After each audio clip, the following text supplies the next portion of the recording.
Gente, então sejam bem-vindos. Hoje nós vamos falar sobre a história da igreja, a nossa quinta aula, e hoje nós vamos falar da igreja medieval. Nós falamos sobre a igreja apostólica, a origem com os apóstolos, falamos da igreja perseguida, tanto na questão da verdade, quanto na questão da vida, dos mártires. Depois falamos na aula passada sobre a igreja imperial, a paz que começou a reinar através de Constantino e os problemas que começaram a surgir quando a religião começou a se fundir com o Estado Império Romano, Como que a mentalidade do Império, vinda de raízes pagãs, começaram a influenciar na vida de dentro da igreja. Então,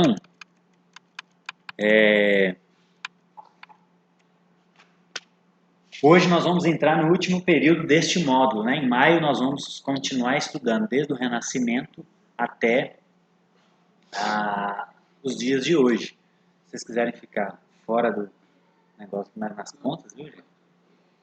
Então hoje nós vamos estudar do ano de 475 até o ano de 1553.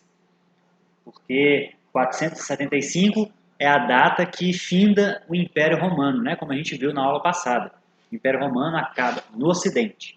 O Império Romano do Ocidente acaba em 475 com a invasão de Roma. E hoje nós vamos finalizar a Idade Média, que termina no século XV, tá bom? De forma introdutória, o que a gente precisa pensar sobre a igreja na Idade Média? 2 pontos importantes. Primeiro, evitar alguns extremos.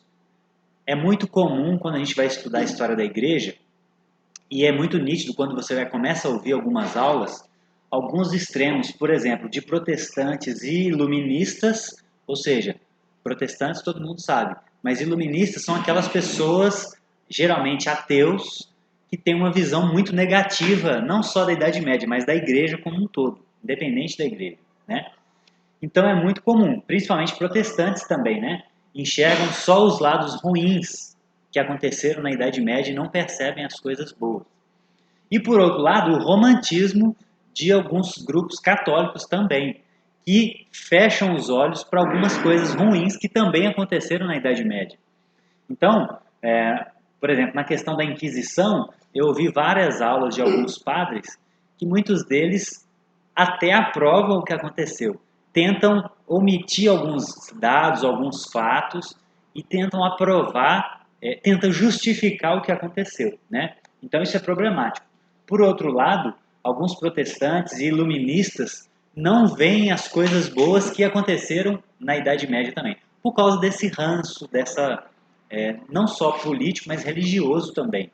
Então, por exemplo, o surgimento dos hospitais foi na Idade Média, com os monges, por exemplo, as universidades, a arte evoluiu demais, as cátedras, as belas cátedras, a arquitetura. Então, houveram muitos avanços na Idade Média nesse sentido. Então, aquele termo, até o termo Idade Média, é um termo pejorativo. Por quê? Quem cunhou esse termo foram os iluministas, que eles falaram o seguinte: não, época boa era a época clássica, e agora a gente quer retornar à era clássica, no Renascimento. Então o que estava entre a era clássica e hoje é a Idade Média. É só o meio entre essas duas boas eras, Então esse é um termo pejorativo. E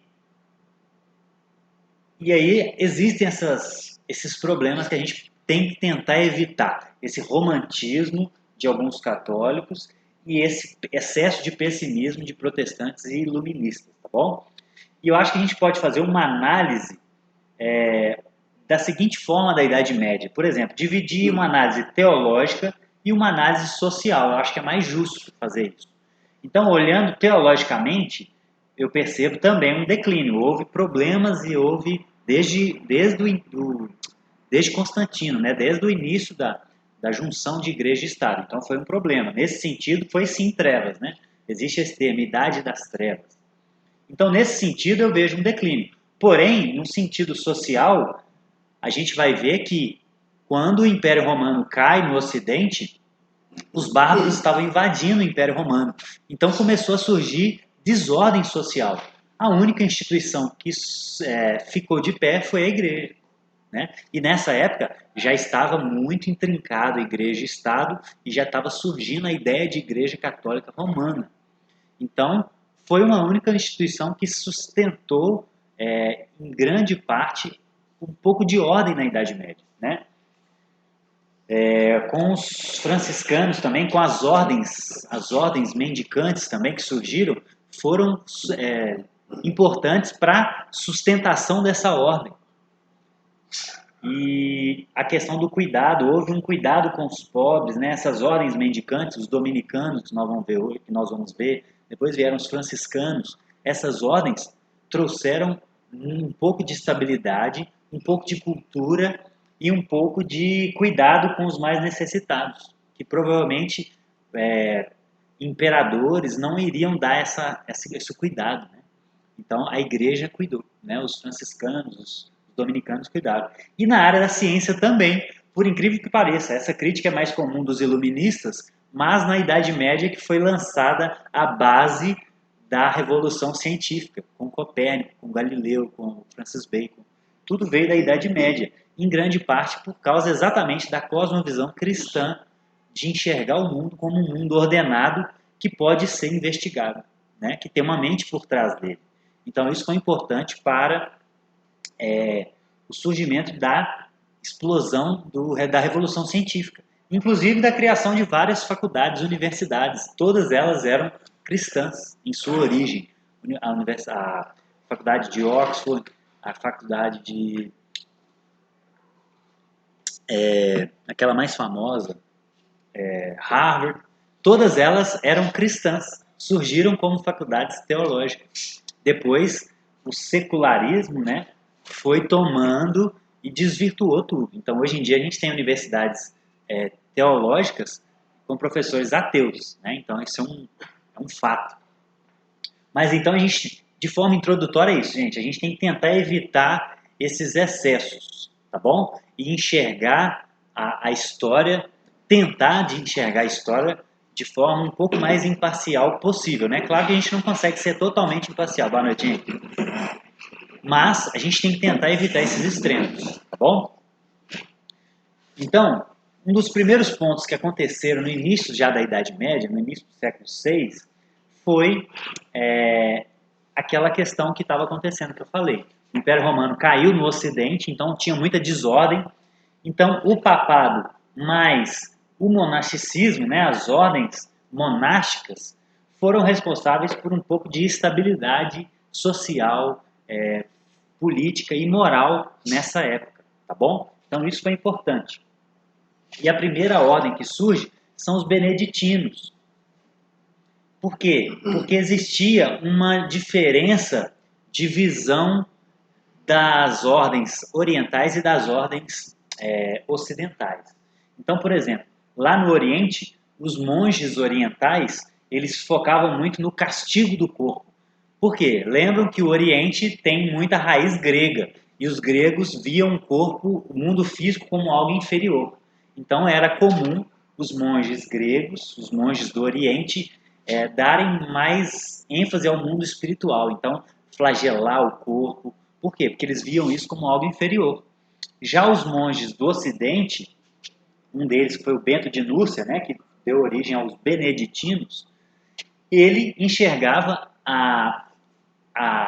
o ascetismo, né, essa negação dos prazeres, não como uma forma de castigar o corpo, porque ele é ruim, mas como uma forma de preparar ele para a obra de Deus. Né? Então, era uma forma de preparação. Então, nesse sentido, eu acho que os monges do Ocidente são mais sensatos, né? Acertaram mais do que os monges orientais, porque enxergavam o corpo não como algo inferior, mas como algo bom criado por Deus, e a gente tem que cuidar e ter disciplina para fazer a obra de Deus.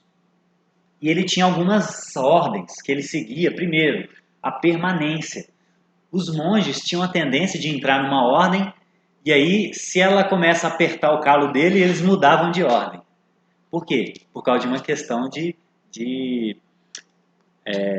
conveniência. Né? Se era muito difícil, se tinha que trabalhar muito, ou se tinha que uma rigorosidade muito grande, a tendência era eles pularem de galho em galho. Né? Igual muita gente faz com a igreja hoje. Ah, não, essa igreja aqui, isso aqui eu não gostei não, vou para outra igreja, vou procurar uma igreja que me agrada. Então, os critérios hoje são muito distorcidos. Então, isso era comum. Então, os beneditinos, né, o Bento de Núrcia, colocou uma regra que o monge ele tinha que permanecer na ordem que ele fez o seu juramento. Então, essa era uma primeira regra. A segunda era da obediência, para evitar o quê? Murmuração. Muitos obedeciam com murmuração. E isso era um problema. Então ele falou, olha, um outro princípio que eu vou trazer é o princípio da obediência. Nós temos que obedecer imediatamente, sem murmuração. Terceiro era o trabalho físico. Eles começaram a arar terras que estavam desapropriadas. Lembra que a gente está vivendo um caos social nessa época. Os bárbaros invadiram o império, então há problemas sociais. Então os beneditinos começaram a arar a terra, começaram a pôr a mão no arado. E trazer ordem, trazer cultura, trazer coisas boas, né? Então isso foi muito bom. Boa noite, gente. O quarto princípio deles era o da pobreza, né? Isso é clássico isso é clássico nas ordens mendicantes. Porém, diferente dos orientais que viam a pobreza como numa questão de renúncia, eles viam a pobreza apenas numa questão para trazer ordem coletiva. Então, eles não passavam necessidade, eles não jejuavam até o corpo desfalecer. Eles tinham pobreza em qual sentido? Eles abriam mão de tudo que eles tinham pessoalmente para que no ambiente monástico eles tivessem as suas necessidades supridas em coletividade. Então, era uma visão diferente dos orientais, que jejuavam até o corpo desfalecer, que deixavam de comer para castigar o corpo. Então, os beneditinos tinham uma visão mais coerente do mundo. Né? E o estudo. E era permitido, inclusive, entrar crianças nessa ordem monástica. E isso, ou seja, as crianças começaram a ser educadas. Então, percebam como que isso começou a trazer um pouco de ordem para aquela sociedade que estava em caos, por causa da invasão dos bárbaros, com o fim do Império Romano. Então, as ordens foram importantes para trazer um pouco de ordem durante a Idade Média, por mais que depois distorceram algumas coisas, tiveram erros, óbvio, mas, pensando nesse contexto de desordem, foi importante para trazer um pouco de coesão e de ordem social. Outro ponto na Idade Média que é importante a gente falar é sobre Maria. Aqui começa a surgir o que a teologia católica chama de Mariologia, né, que é o estudo sobre Maria. E aqui começa a evoluir muito o conceito de Maria. Então, por exemplo, isso aqui é uma pintura do século 3 ou 4, a datação dela data do século 3 ou 4, e a teologia católica vai enxergar isso como uma evidência de adoração a Maria, de veneração a Maria. Então, quando a gente vai olhar historicamente, até o século 3, o máximo que a gente tem... essa pintura é do ano 150, desculpa, gente. O século 3 e 4 é um papiro que encontraram de oração a Maria. Essa é uma pintura que data do ano 150. Então, até o século 3, o que se tem sobre Maria é apenas uma pintura numa rocha de Jesus amamentando. Tá vendo? Aqui é Jesus e aqui a pintura não é muito clara, né? Óbvio. Mas se deduz que isso seja Maria amamentando Jesus. E aqui alguém, ou talvez José, enfim. Mas é uma pintura antiga e... Pode mexer, tá por esse... Ah, não, mas não dá pra ver na gravação, não dá pra ver. Não, nunca dá. Por isso que eu foco em mim, entendeu? Fica claro, mesmo quando dá pra ver, não dá nitidez. Aí o pessoal que está na live agora, depois pode acompanhar no YouTube, que no YouTube fica gravado com o slide. Então, gente, no século 3 ou 4, né, achou-se um papiro chamado John Rylands, 470, que tem uma oração dirigida a Maria, e ela é chamada de Theotokos, né? O termo Theo é Deus, Tokos é mãe. Então, mãe de Deus. Então, até o século 3 ou 4, Maria é uma figura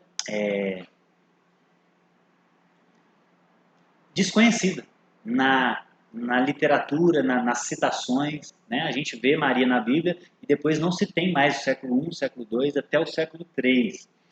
Só que, a partir do século V, começa-se a mudar o conceito sobre Maria. Então, por exemplo, no Concílio de Éfeso, em 431, oficializa-se o título Mãe de Deus, que surgiu nesse século III e IV aqui através dessa oração dirigida a ela. No século VIII, no Concílio de Nicéia, oficializa-se o culto a Maria. No século XI, o Pedro Ermitão cria o Rosário, que é uma oração que tem 15 Pai Nossos e 150 Ave Maria. Então, a proporção é diferente, entendeu? Em relação ao Pai Nosso. No século XVI, o Papa... Aqui ficou... Não está dando para ver. O Papa Sisto V, ele finaliza a oração da Ave Maria. Então, toda aquela oração que a gente conhece, né? Ave Maria, cheia de graça, Senhor é convosco, ela foi sendo desenvolvida ao longo de toda a Idade Média. E no século XVI que ela foi finalizada. No século XIX, o Papa Pio IX diz que Maria não pecou. Oficializa esse dogma da Imaculada Conceição da Virgem Maria. E no século XX, já com o Papa XII, oficializa-se a Assunção de Maria. Cria-se, entende-se que Maria subiu aos céus. Então percebam que a evolução que ocorreu com a figura de Maria. Até o século III, nós não temos nada sobre Maria, nem na Bíblia, nem na tradição. A partir do século III começa a surgir uma oração dirigida a Maria. Por quê? Porque nessa época já se começou a ter a oração pelos mortos. Lembra que aqui o século III e IV é o surgimento de Constantino. Foi o que a gente viu na aula passada. Foi o início da junção da igreja com o Estado. E o que aconteceu naquele momento? Constantino finaliza a perseguição aos cristãos e ele se converte, né, teoricamente, ao cristianismo, e vários cristãos começam a se converter. Por quê? Porque começa a ter benefícios. Então começa a vir cristãos, a igreja enche muito nesse período, e vários deles por interesse, óbvio, e eles trazendo as suas culturas pagãs. Então nesse momento começa a surgir a oração pelos mortos. Então começa a surgir, nesse mesmo período, a oração a Maria. E aí depois, a partir do século V, que a teologia mariana começa a se desenvolver. E isso vai ao longo de toda a Idade Média. E então, eu queria trazer apenas 2 textos de Maria. O que Maria... Inclusive, eu até fiz um texto já, uma vez, que é assim... Conversa de Maria com o Papa Pio XII. Esse aqui é Pio XII, eu esqueci de escrever aqui. Papa Pio XII. Como Maria se vê e como o nome dela foi se desenvolvendo ao longo da Idade Média. Então, por exemplo, em Lucas 1,38, Maria, quando ela recebe a notícia de que ela iria dar à luz a Jesus, né, ela responde o anjo, ela diz o seguinte, Lucas 1,38. Lucas 1,38. Disse então Maria, eis aqui a serva do Senhor. Cumpra-se em mim segundo a tua palavra. E o anjo ausentou-se dela. Então perceba como Maria se via. Ela se via como uma serva. E serva aqui, nesse contexto, é escravo. Então, Maria se via como escrava de Deus, como uma serva de Deus, né? E o outro texto, um pouco mais à frente, que é a famosa oração Cântico de Maria, ela diz o seguinte, no verso 47. Disse então Maria, a minha alma engrandece ao Senhor, e o meu espírito se alegra em Deus, meu Salvador.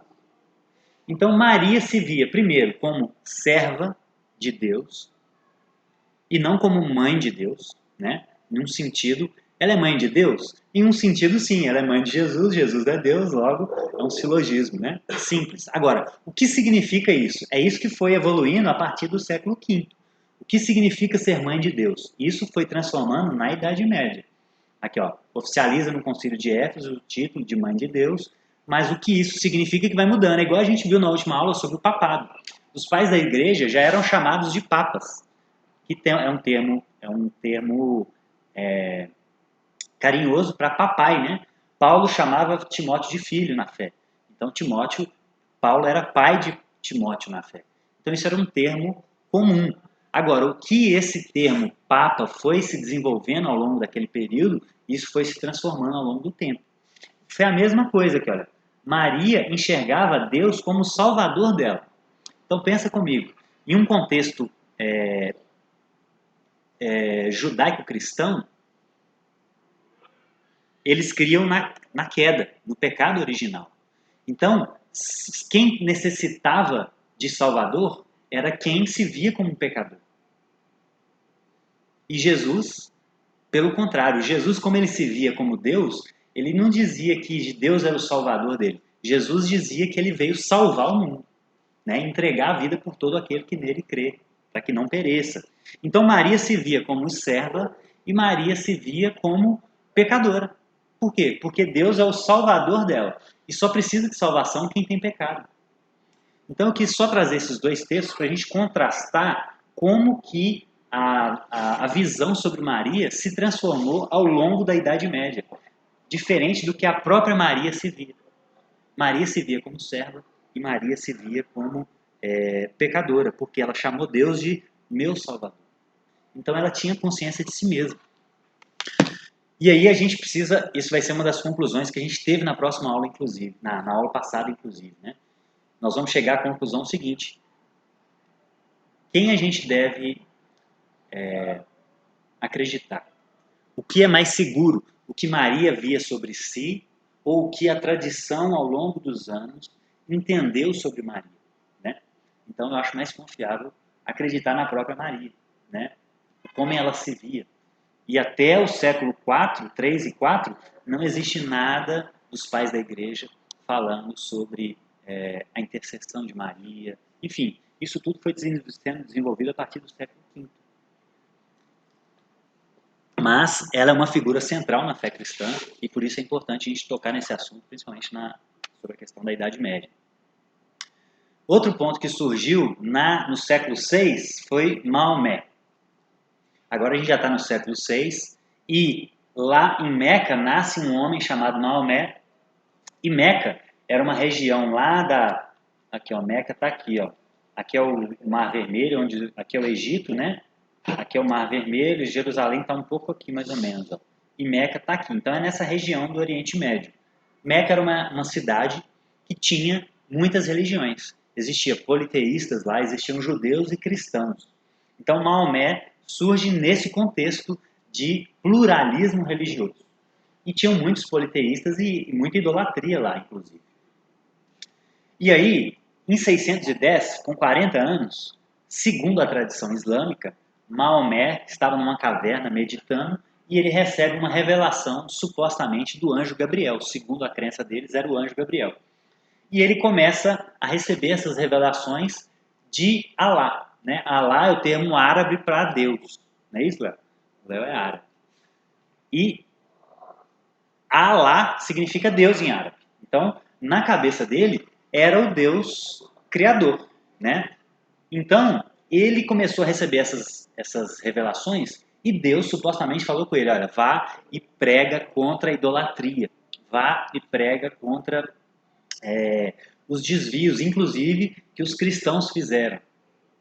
Os cristãos estão se desviando, porque na concepção islâmica, a trindade é uma idolatria, é um politeísmo.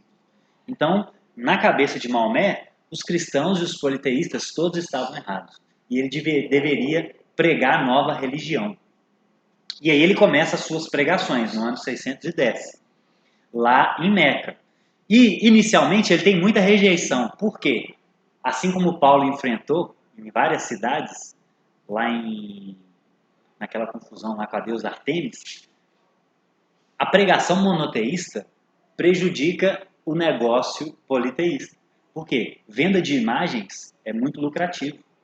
Então, Maomé começou a enfrentar essa rejeição inicial. Os politeístas começaram a ver que isso traria prejuízo para eles, assim como Paulo sofreu lá em Atos, e aí começaram a perseguir ele.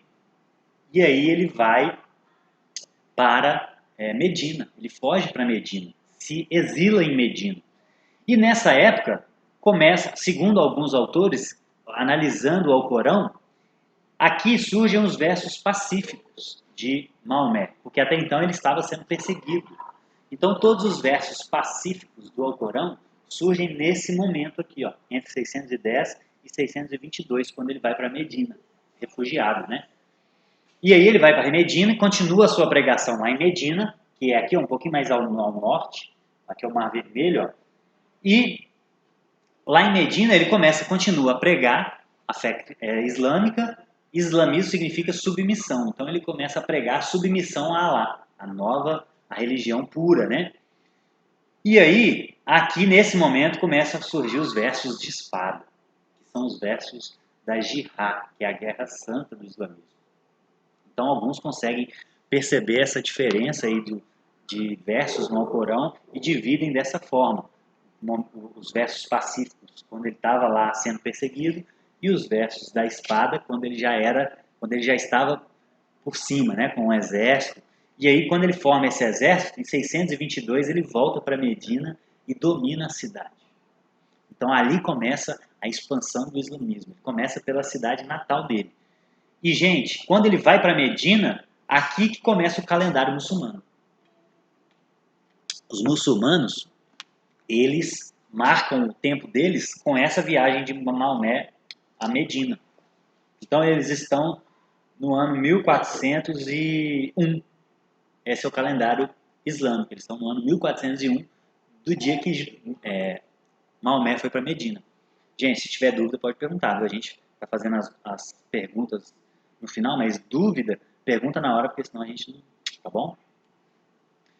E aí, gente, em 630, ele volta para Meca, domina a Meca, institui o Islã lá como religião oficial do local e morre 2 anos depois. Esse é o grande problema do islamismo. Maomé teve pouco tempo para instruir os seus discípulos e depois que ele toma Meca pela força, né, ele morre 2 anos depois. Aí surgem os califas, que são os sucessores de Maomé. Aí que surge a divisão, assim como a gente está estudando, né, houve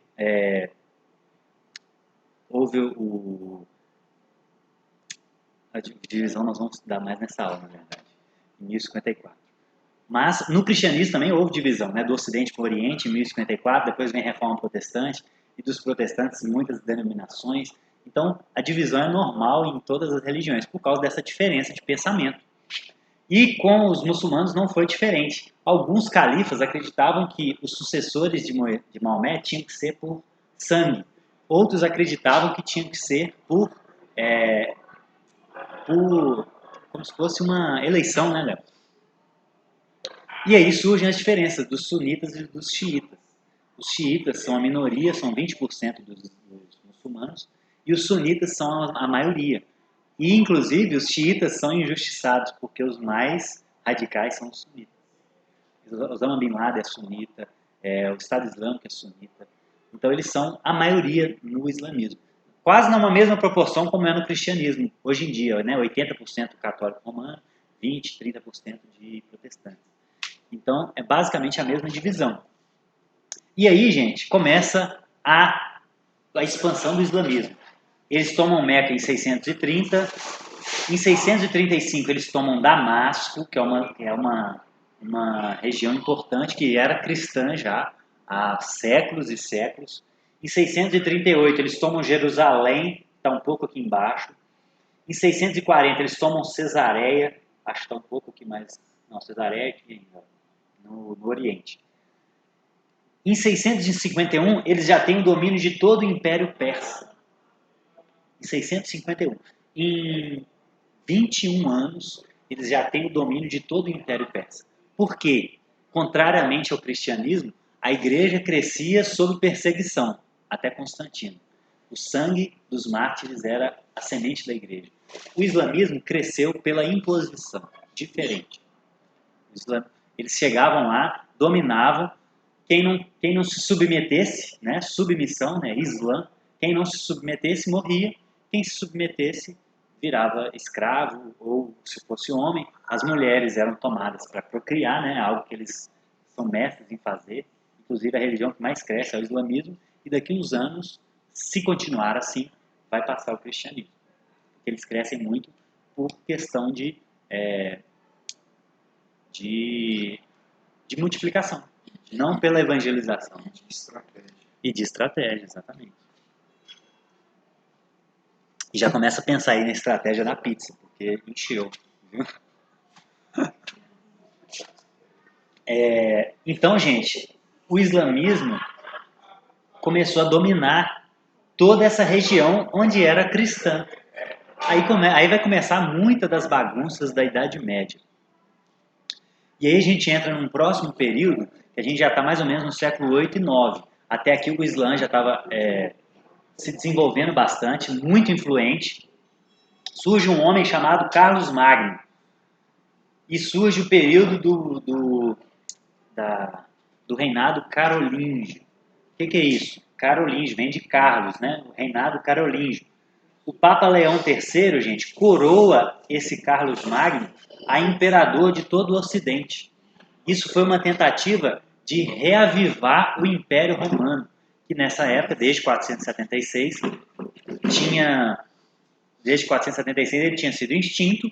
Então isso foi uma tentativa de reavivar o Império Romano. Lembra que aqui o islamismo já está dominando. Então é uma resposta católica romana numa tentativa de tomar territórios, de tomar a visão de mundo que estava já mudando em muitos locais, que era cristã e agora é islâmica. E Carlos Magno, ele traz até uma relativa paz para o Império nesse momento. Ele traz muito investimento em educação e expansão. Então tem um período de investimento da parte dele. E ele começa a influenciar na igreja, inclusive. Porque lembra que desde Constantino a igreja e o Estado estão se fundindo cada vez mais. Até Papa Leão coroa um imperador.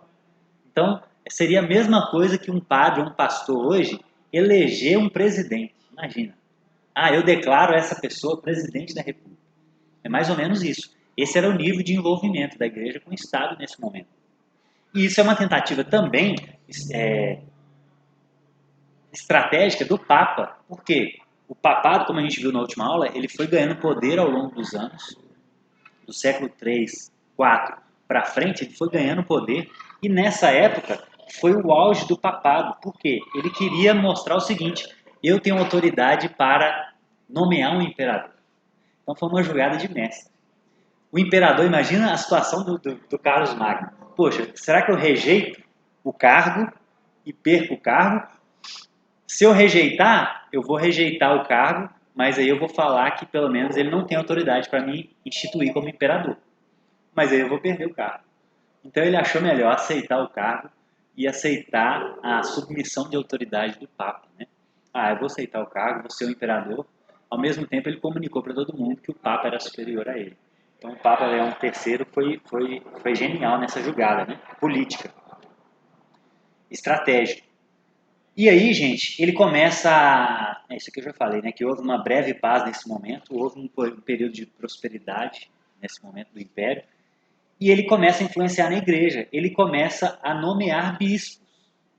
Então, um imperador romano começa a nomear bispos da igreja, começa a influenciar a igreja em tal ponto de nomear bispos. E aí vão surgindo mais problemas, né? Porque as nomeações nem sempre são por critérios religiosos, né? São geralmente por critérios políticos. Então aqui surgem mais problemas nessa relação de igreja e Estado. Mas foi um período de relativa paz. E nesse momento, gente, começa a fortalecer o que é muito característico da Idade Média, que é o feudalismo. Por quê? Porque começa a cessar o comércio. Então começa a diminuir as trocas de mercadorias de diversos locais e começa a se fechar em feudos. Aí surge o feudalismo, que são o quê? A moeda passa a perder valor e o que passa a ter mais valor são as terras. Então quem tinha terra e tinha várias pessoas com fome, essa pessoa fazia o seguinte, olha, começou a surgir a relação de vassalagem. Você vai ser meu vassalo, você vai cuidar desse pedaço de terra e você vai tirar uma porcentagem para mim e para a igreja e você vai poder comer o restante. Então era uma forma das pessoas não morrerem de fome, terem um trabalho, uma forma de sustento, e as pessoas que tinham terras usufruíam dessa possibilidade de ganho. Aí surgem os feudos, aí vai se formando feudos, milhares de feudos ao longo da Europa. Né? E nesse mesmo momento começa a aumentar a corrupção do papado, dessa instituição que surgiu lá com Constantino, que foi se fortalecendo, e ela começa a se corromper de forma mais agressiva. Por quê? Já está mais entranhado com o Estado agora, então começa a surgir mais problemas. Então, por exemplo, o Papa Estevão VI, é esse aqui, ó, Papa Estevão VI. Ele faz o sínodo do cadáver. O que ele faz, gente? Ele desenterra o antecessor dele, pega o cadáver, veste ele de papa apenas para condená-lo novamente, para ter o prazer de condená-lo. Então, olha isso. Então, o cara tirou o antecessor dele do túmulo, vestiu ele de papa, condenou ele e jogou o corpo dele no rio. Apenas para ter o prazer de julgá-lo. Outro problema, em 904, o Papa Sérgio III mata os seus rivais. Então imagina, o líder máximo da Igreja Católica nesse momento, romana, mata os seus rivais ao papado. Então assim, começam a surgir histórias muito problemáticas moralmente para os líderes, né, para os papas. Tanto que esse Papa Sérgio tem uma amante, tem um filho, e o filho dele se torna papa depois. Um filho bastardo, né? Que era ilícito, não deveria ter surgido, se torna papa, inclusive. Então o negócio começou a tomar proporções de briga de poder muito grande. Então isso foi um problema muito grande nesse período, século IX até o século XII. O Papa João X foi assassinado com um travesseiro, sufocado com um travesseiro. O Papa João XIV, ele foi preso, encarcerado e foi morto envenenado, assim como o Bonifácio VIII. Então foi um período de disputa de poder muito grande. Por quê? Porque já estava muito próximo do império, a igreja muito próxima do império, e o poder corrompe. Quanto mais poder a gente tem uma frase, né? Quer saber o que tem dentro de um homem? Dá a ele poder. Então, nesse período, foi um período de muita corrupção no papado, e isso foi desgastando a imagem da igreja ao longo desse período, até a gente culminar no próximo slide que a gente vai ver. Nesse período, eles ainda, os líderes podiam casar, ter filhos. Léo, deixa eu ver aqui, ó. Pera aí, eu vou tirar aqui para vocês não verem, mas a proibição de casamento foi, eu tenho um outro resumo aqui, ó. Proibição celibato, 1074. Foi um pouquinho, foi nessa época. Entendeu? Foi 1074. Peraí, onde é que eu estava? Aqui, ó.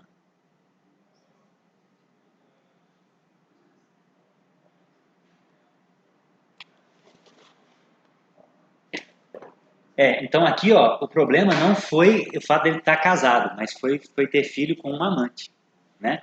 Não foi o problema dele estar casado, porque só em 1074 esses aqui provavelmente pegaram essa proibição, né, do celibato. Então, gente, a instituição papal nesse momento estava tão entranhada com o império que começou a se corromper e a brigar muito por poder. Até que houve o Concílio de Latrão em 1059 e o Papa Nicolau II, por exemplo, mudou os métodos de eleição. tirando a influência popular e do império. Então, começou-se a querer aumentar ainda mais o poder papal e ele chega ao ponto de mudar o método de eleição, né? Por quê? Porque naquela época, até essa época aqui, ó, até o Concílio de Latrão, o povo votava. O povo, é claro que tinha pesos diferentes de influência, mas o povo participava, pelo menos. Então, nesse concílio, o Papa Nicolau II muda o método de escolha do Papa, para tentar ficar mais com os clérigos. E aí, com os clérigos, ele conseguia mais influência. Isso é basicamente política, gente. É a mesma coisa que a nossa política hoje. O Senado, quem vota para a presidência do Senado são os parceiros deles, né? Então eles fecham o cerco para quem fiscaliza o STF é o Senado, quem julga o Senado é o STF, entenderam? É o mesmo jogo político. Então nessa época estava muito forte. E aí o mais audacioso deles foi o Papa Gregório VII. Ele chega a dizer o seguinte, olha, para tentar aumentar o poder papal, olha o que ele chega a fazer. Para ele, a Igreja Romana devia os seus fundamentos somente a Deus. Só seu pontífice seria chamado de universal. O Papa tinha plena autoridade sobre todos os bispos. Somente os seus pés seriam beijados por todos os príncipes. Ele poderia depor imperadores. Então o Papa começou a trazer mais poder para si. E ele poderia livrar as pessoas da obediência aos governantes ímpios ruins. Então o Papa, para ele, deveria ter essa possibilidade de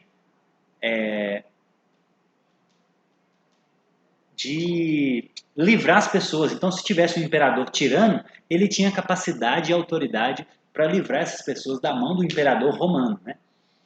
E por último, ele disse que jamais houve erro na Igreja Romana e que, segundo a Bíblia, ela jamais erraria. Então, o Papa Gregório VII foi um dos papas mais ousados em aumentar o poder papal.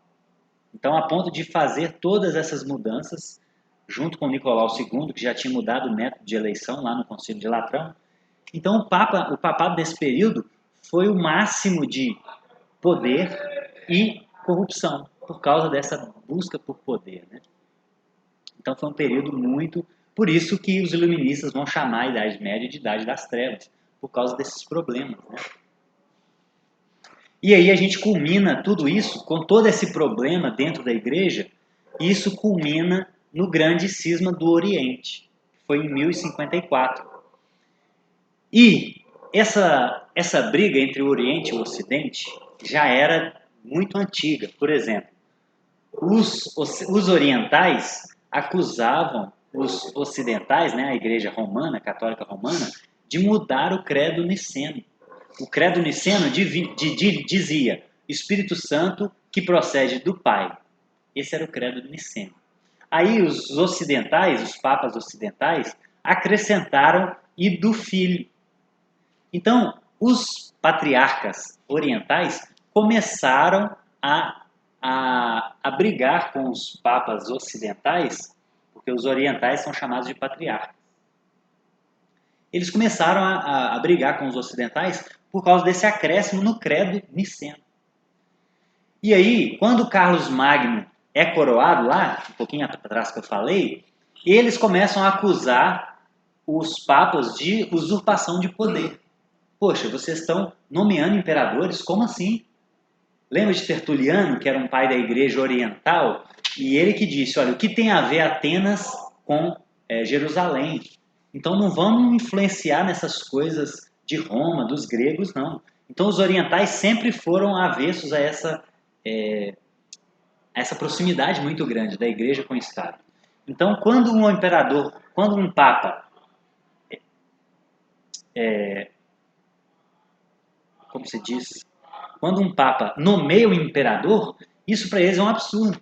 Então isso vai aumentando a tensão entre os orientais e os ocidentais.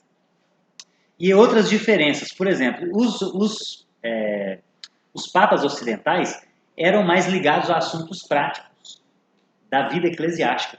Já os orientais, a problemas teológicos. Por quê? Tudo influência dos gregos, né, gente? Problemas metafísicos, problemas de ordem conceitual. Isso tudo é a mentalidade grega. Então, assim, a igreja ela vai sendo formada dentro de uma cultura. Então, a gente tem que saber separar o que é bom dos ocidentais, o que é verdadeiro e bom dos orientais, e tentando juntar a verdade. É uma coxa de retalhos. Outra diferença, os ocidentais começaram a aceitar o uso de imagem nos cultos. Os orientais não, eram só quadros. Porque a ideia era, as pessoas eram analfabetas, a maioria delas não sabiam ler. Os ocidentais, inclusive, rezavam a missa em latim, então as pessoas não entendiam. Então, quando elas chegavam nas catedrais, era uma forma delas entenderem a história do evangelho, né, por imagens. E os orientais achavam que tinha que ser só por fotos, né, não com imagens, por causa de Êxodo 20, né, não fará para ti imagem, enfim. Os ocidentais, eles começaram a proibir o casamento em 1079. Os papas, a liderança, né, os bispos, os papas, os presbíteros. Já os orientais não, poderiam se casar. Essa era outra diferença. E por último, os ocidentais entenderam que Pedro é a pedra. Lá naquele texto que a gente falou na primeira aula sobre o fundamento da igreja, os ocidentais enxergaram, quando Jesus diz sobre essa pedra edificarei minha igreja, eles estavam falando sobre Pedro. Por isso que vem a ideia do Papa de sucessão apostólica, vem disso. Os orientais não, enxergaram que a pedra ali era Jesus, era a confissão de Pedro. Sobre essa confissão que você fez, que eu sou o Cristo, eu edificaria a minha igreja. Então, já existiam muitas diferenças entre os ocidentais e a igreja romana, aqui ó, Roma, né? Aqui é a Europa, aqui é a Itália, aqui é o Império Romano Ocidental. E daqui para cá, para a direita, o Império Romano Oriental. Então já existiam muitas diferenças. E aí, com tudo isso, a gota d'água para o grande cisma foi sobre a questão papal. Essa questão de Pedro. Isso foi o divisor de águas. Por quê? Para os ocidentais, para os papas romanos, o papa deveria ser um sucessor de Pedro, né? Porque para eles, o bispo de Roma tinha que ter primazia, por causa de tudo aquilo que a gente viu na aula passada. E os ocidentais pensavam assim, mas por que ele tem que ter primazia? E os outros pais da igreja aqui? A igreja surgiu em Jerusalém, no Oriente. Então, os orientais acreditavam que, poxa, por que o outro tem que ter primazia? Todos são iguais. Um tem que ter mais poder que o outro, não. O Papa de Roma quer dominar sobre toda a igreja, isso não está certo. E aí vem esse grande cisma. Em 16 de julho de 1054, o Miguel Cerulário Oriental e o Papa Leão X Ocidental se excomungam. Então, eles, o Papa Leão X foi lá, mandou os seus emissários lá em Constantinopla, que era a capital do Império Oriental, né? Antiga cidade de Bizâncio, e fala com eles, olha, nós não temos mais comunhão com vocês, vocês estão excomungados. E aí o patriarca Cerulário Oriental fala a mesma coisa, vocês então também não têm mais comunhão com a igreja oriental. E aí há esse grande cisma no século XI, que surge a igreja católica romana, com a sede em Roma, e a igreja ortodoxa grega, com a sede em Constantinopla. Aqui que divide. Então, quando vocês verem na televisão patriarca grego, igreja ortodoxa, surgiu essa divisão nesse período aqui, em 1054, por causa de todas essas desavenças e divergências entre eles. Né? Oi? Essa questão do casamento tem própria fundamentação, Ô rapaz, eu não sei, você sabe, Léo e Álvaro, por que proibiram o casamento? Mas eu acho que é para facilitar. Eu já ouvi. Tem uma história da questão de não dividir bens. Tem uma questão assim. Isso eu já ouvi, que é uma questão financeira, né? Porque imagina, o império tinha que sustentar todos os presbíteros, os bispos. Sustentar um bispo é uma coisa, sustentar uma família é outra. Então, o que eu já tinha ouvido, mas eu não sabia se procedia, né? era que tinha essa questão monetária, entendeu? É uma questão de enxugar o orçamento. Eu achava que era até uma questão mais de dedicação. E É, até de purificação, aquela questão toda de fazer o voto de castidade, né? Pode ser também. O voto de pobreza, né? Sim, sim. Apesar que também dentro da igreja católica tem essa divisão também. Então a parte faz o voto de pobreza, outra parte não. Né? Eu acho que vai ser mais para contemporaneidade. Eu acho que nessa época aí era questão de Monetária. então, de herança, de dividir. Sim. Agora, o Bruno, Sim. o que é bacana, assim, ligando com a aula passada, você vê que Constantino funda Constantinopla, Muda a capital, né? ela perde o poder com as invasões bárbaras, a parte romana ganha força, fica meio órfão aquela área e o islamismo começa a dominar. crescer justamente Exatamente. onde não tinha. Exatamente. Interessante demais, né, Léo? E como que estudar a história vai clareando as coisas pra gente, gente. É impressionante. Estava carente. Eu estava pensando aqui, a humanidade precisa precisa, sim, ela vai atrás de líderes. Sim, sim. Exatamente. A gente não foi criado para o caos, né? E aí, gente, surgem as famosas cruzadas. Quem já ouviu falar nessas cruzadas?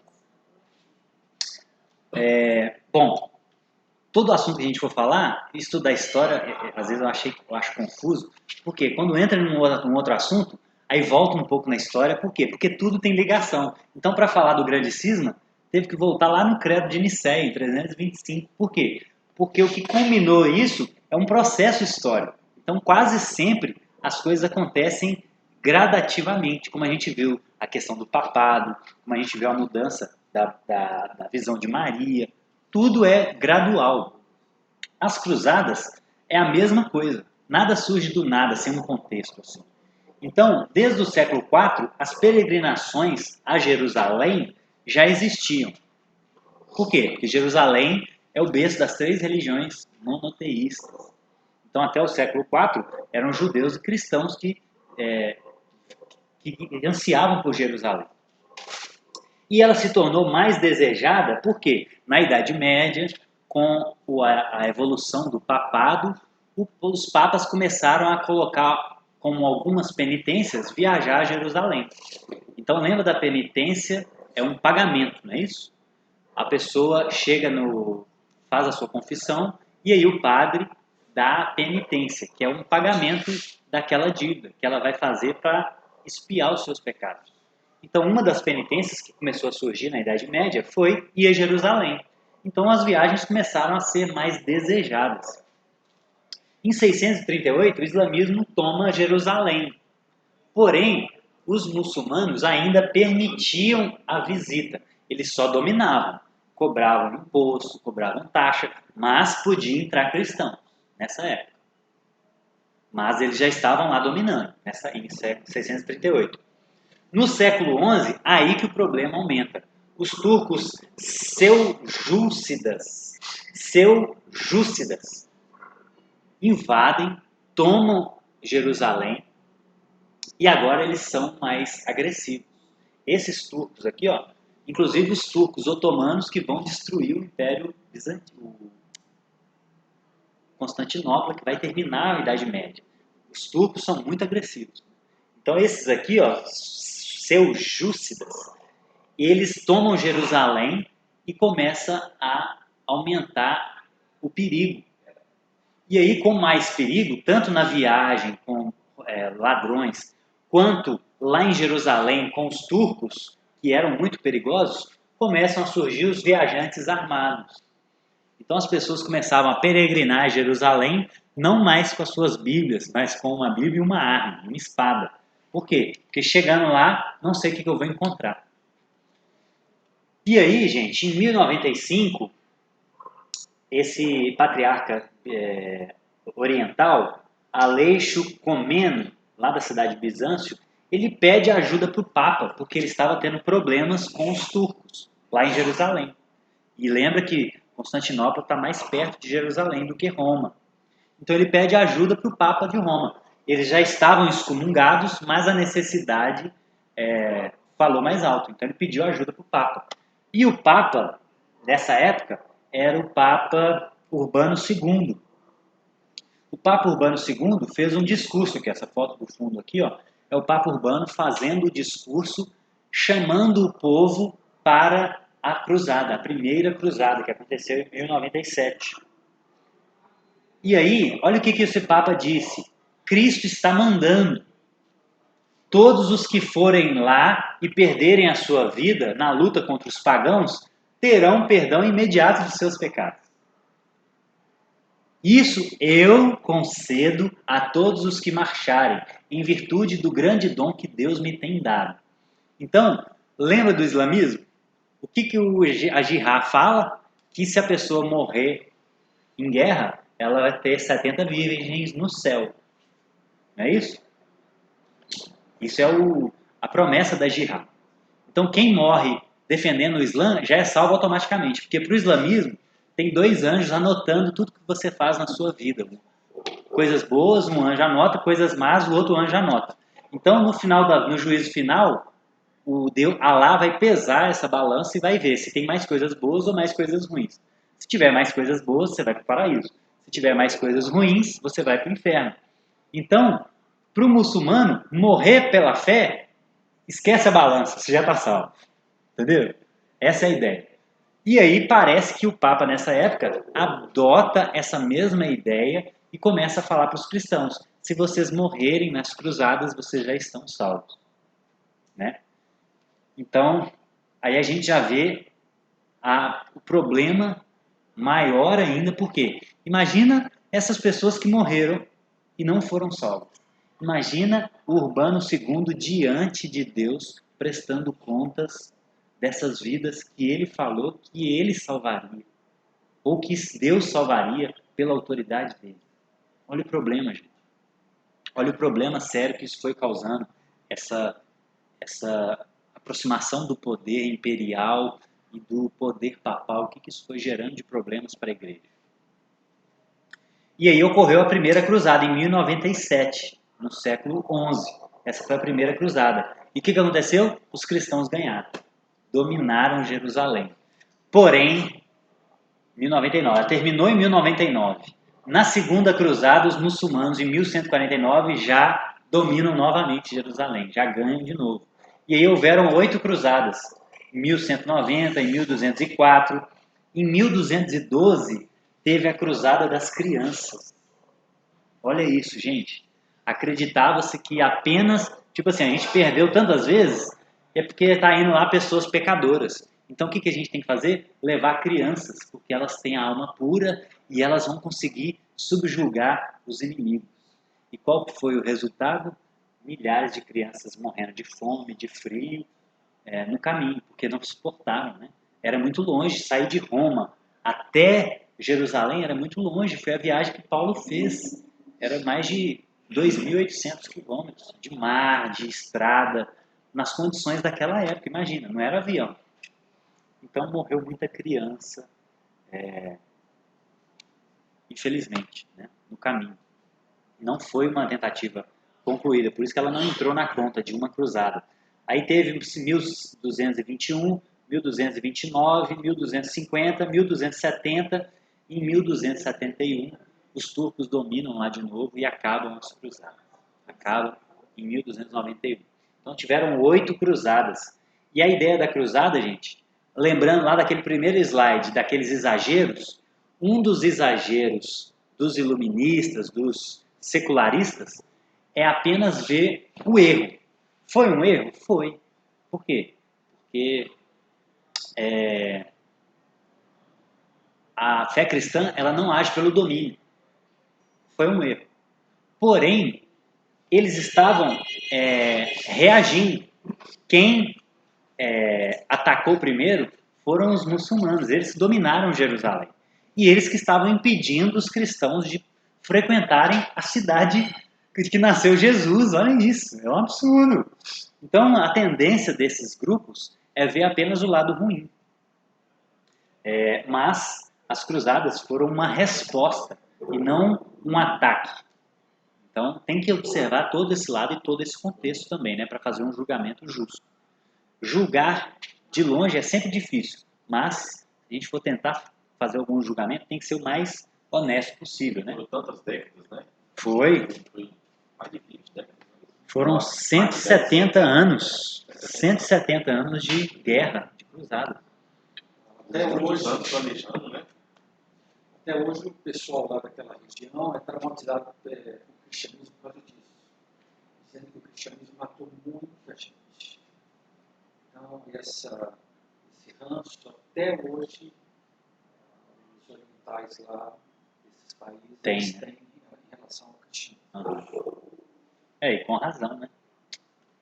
Infelizmente. São períodos tristes, gente, da nossa história. Essa é a nossa história. Nós, cristãos, hoje, temos que olhar isso, tentar tirar lições, mas é a nossa história, né? Então, tentar acertar. Essa é a nossa ideia com a escola também.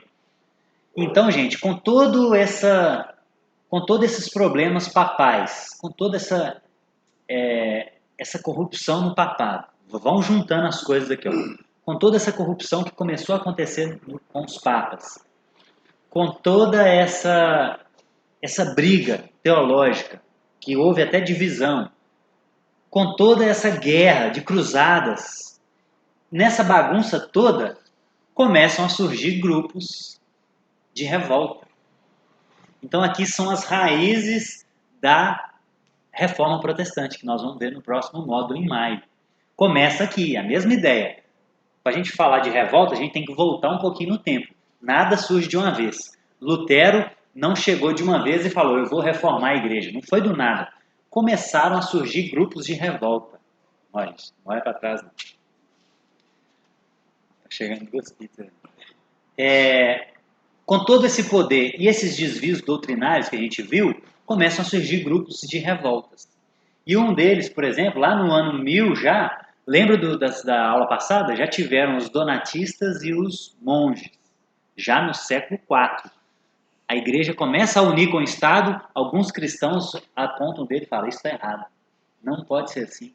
Olha a riqueza que está entrando na igreja, isso não é legal. Então já no século IV tem os monges e os donatistas. Já tem esses dois grupos de revoltas, né, que vão contra esse poder imperial. E eles são taxados de quê? Hereges. Por isso que é muito perigoso taxar alguém de herege, né, Pedro? A gente estava conversando outro dia. Porque muitos dos hereges estavam certos. Porque depende da perspectiva de quem está julgando, né? Jesus foi considerado um herege. Jesus foi considerado um charlatão. Por quê? Porque quem estava julgando de um ponto de vista equivocado, de uma visão pecaminosa. Então é muito complicado, gente. Então, os berengários foi um grupo que começou a criticar essa influência da igreja, essa junção da igreja com o Estado e esse domínio absoluto que os papas tinham. Os berengários, lá no século 1000, lá no ano 1000, foram um deles. Outro deles foi o Pedro Brus, que começou a pregar lá em Toulouse, na França. Começou também a criticar essa força que a igreja já tinha adquirido nessa época. Um dos mais famosos foram os valdenses, são os mais... Por quê, gente? Não se tem muito registro desses grupos revoltantes. Por quê? Porque quem dominava era a igreja romana, óbvio, e aí a ideia deles era abafar esses movimentos. E nada mais, como o Império Romano tentou fazer com o cristianismo, destruindo os escritos, né, da Bíblia, eles abafavam esses grupos também, tentando destruir tudo que tinha a ver com eles. Então é difícil encontrar registro histórico desses grupos. Os valdenses, gente, foi originário de Pedro Valdo, lá em Lyon, na França. Ele era um rico comerciante. Quando ele lê o Novo Testamento, na língua dele, porque nessa época também, nós vamos ver um resumo de todos esses desvios doutrinários no final, mas nessa época também o latim já era a língua oficial, a missa era rezada em latim, e os leigos, que a igreja chamava as pessoas de leigos, aqueles que não são clérigos, que não são estudados, eles não tinham acesso à Bíblia. Então, esse cara teve acesso à Bíblia por causa desses movimentos. Algumas pessoas começaram a se revoltar, tipo assim, poxa, as pessoas têm que ter acesso à Bíblia. Elas têm que ler a Bíblia na linguagem delas. Elas estão totalmente à mercê de alguém falando e não podem comparar como os bereanos, né, já na época de Paulo, ouviam o que Paulo falava e conferiam nas escrituras se o que o Paulo estava falando batia. Então os bereanos são um exemplo para a gente, né? Então Pedro Valdo começou a pregar para as pessoas o que ele tinha descoberto. Ele era um rico comerciante, quando ele leu o Novo Testamento, ele vendeu o que ele tinha de excesso, deixou alguns bens para a família dele, para sobrevivência, e começou a pregar para as pessoas na rua. Só que nessa época, não era qualquer pessoa que podia sair pregando, né? Tinha que ser um bispo, tinha que passar por toda a hierarquia da igreja romana. E aí o que aconteceu? O Papa proibiu ele de pregar, lógico, né? Você não está debaixo da nossa autoridade, então você não tem permissão para pregar. E aí ele é expulso, excomungado em 1184, vai para a Alemanha, e aí lá ele continua as suas pregações, e ele pregava que todos deveriam ter a Bíblia na própria língua, e que a Bíblia era a autoridade final. Então olha a pregação desse homem no ano século XII a.C., muito antes da Reforma Protestante. Então já começaram a surgir movimentos de revolta contra esse domínio absoluto da Igreja Romana. Os cátaros foram outro grupo muito famosos. O problema dos cátaros foi que eles abraçaram a heresia dualista dos gregos, né? Que o mundo material era mau e o mundo espiritual era bom. Então, o que queimou o filme dos cátaros foi que eles não foram como os valdenses, por exemplo, que foram mais bíblicos na pregação deles. Eles pregavam que existiam dois deuses, a mesma ideia daquelas heresias que o André falou para a gente. Tinha um Deus bom e tinha um Deus mau que criou o mundo material. Então a igreja romana viu isso, eles eram um pouco mais agressivos, os cátaros eram um pouco mais agressivos que os valdenses, por exemplo. E aí o Papa Inocêncio III institui uma cruzada só para perseguir os cátaros. Então, a igreja começa a olhar esses movimentos e começa a ver a sua autoridade questionada. E qual é a reação dela? Perseguição. Instaura-se uma cruzada para perseguir os cátaros, lá na França. E aí, gente, um outro, Arnaldo, no século XII, ele começa a criticar o Papa. Ele que é expulso para a Alemanha. Eu confundi, não foi o Valdense aqui, não foi o Pedro Valdo, não. Foi o Arnaldo que foi expulso para a Alemanha. E quando ele é expulso para a Alemanha, o Frederico, que era o imperador da Alemanha, faz um acordo com o Papa. O Frederico pede o Papa para ir lá na posse dele, e o Papa fala assim: eu vou, desde que você me entregue o Arnaldo. O Arnaldo tinha fugido para a Alemanha. E aí o Frederico fala: tudo bem, eu te entrego ele. E aí o imperador entrega o herege Arnaldo, né, segundo a visão do Papa, nas mãos dele, e o Papa enforca o Arnaldo. Então percebam como que a política e a religião estão tão intrincadas e quais são os problemas que isso gera. E aí, gente, institui-se o magistério da igreja. Nesse momento, institui-se o magistério na igreja. Quem já fez primeira comunhão aí, né, lembra do que é o magistério da igreja. O que é o magistério da igreja?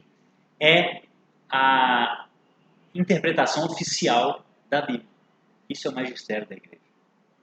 E o Papa Inocêncio III, no ano de 1199, vendo esses movimentos, vendo pessoas que não estavam autorizadas pregando o evangelho, o que ele faz? Institui o magistério. E olha o que ele diz: olha, o nosso venerado irmão, bispo de Metz, nos fez saber com suas cartas que, seja na diocese, seja na cidade de Metz, uma considerável multidão de leigos, olha o termo, uma multidão de leigos e de mulheres, de certo modo atraídos pelo desejo das Escrituras, fez traduzir em língua francesa os evangelhos, as cartas de Paulo e o saltério.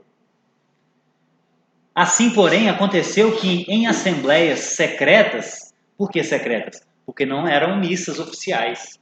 Então, todo mundo que se reunia, que não fosse na missa, era considerado secreto. Então, fizeram assembleias secretas, os leigos e as mulheres presumem arrotar entre si tais coisas e pregar uns aos outros. E nem aceitam a companhia daqueles que não se associam a tais coisas. Também, se o desejo de entender as divinas escrituras e o zelo de exortar em conformidade com essas, não mereça repreensão, mas antes recomendação. Tais, porém, parecem merecer censura, porque celebram pequenas reuniões próprias, usurpam para si o ofício da pregação, que era permitido nessa época apenas para os padres.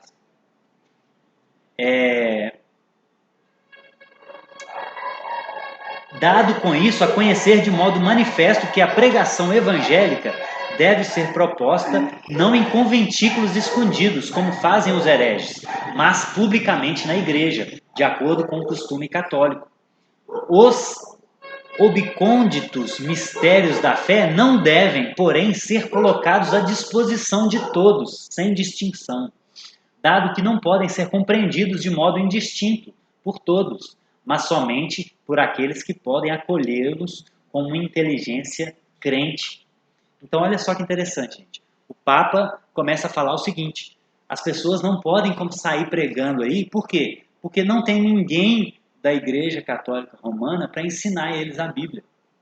E eles não têm capacidade de entender. Então, eles têm que estar sujeitos à interpretação do magistério da Igreja. Entenderam a ideia? E aí surge o magistério. E aí, outra resposta da Igreja, além de proibir essa leitura pública da Bíblia e essa livre interpretação, que vai ser uma das teses de Lutero na Reforma Protestante. Olha como que o negócio vai se formando, né? Outra resposta é a Inquisição. Aí aqui já é a perseguição à vida, né? Vamos dizer assim. A perseguição à vida das pessoas. Gente, no ano 1000, os reis franceses já colocaram os cátaros na fogueira. No ano 1000, os reis franceses, não os papas. Então, olha só como foi formando a Inquisição. Lá no ano 1000, os reis franceses colocaram esses hereges na fogueira. Porque nessa época, como a igreja já estava junto com o Império Romano, existiam leis que diziam que crimes contra a fé era um crime contra o Estado. Então já estava tudo junto. Então os reis, que também eram católicos, condenaram vários cátaros à fogueira. Mas isso ainda não era Inquisição. No ano 1231, a igreja começou a ser pressionada. Por quê? Porque os cátaros estavam aumentando, esses hereges, e muitos deles eram violentos.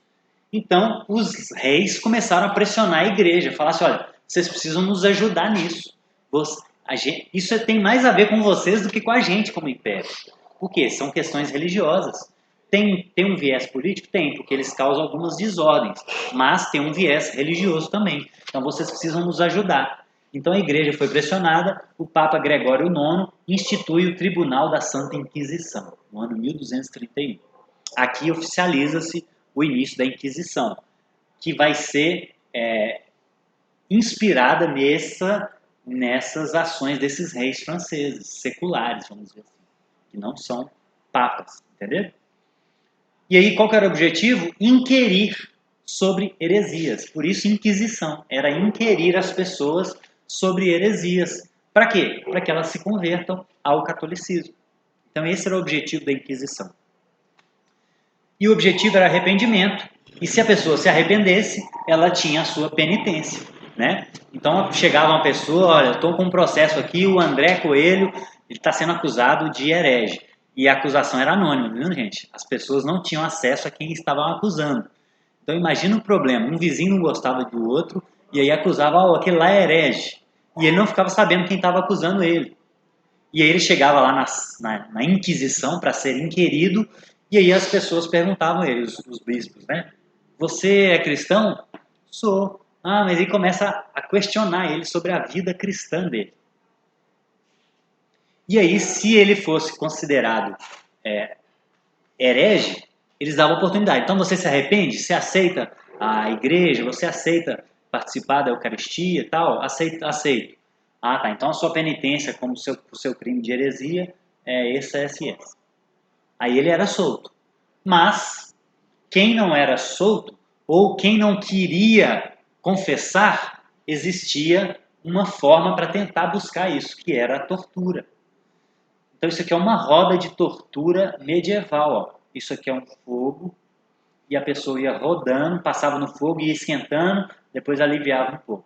Passava no fogo e ia esquentando, aliviava um pouco. Isso numa postura muito desconfortável. Né? Outros métodos de tortura, gente, esmagar dedos.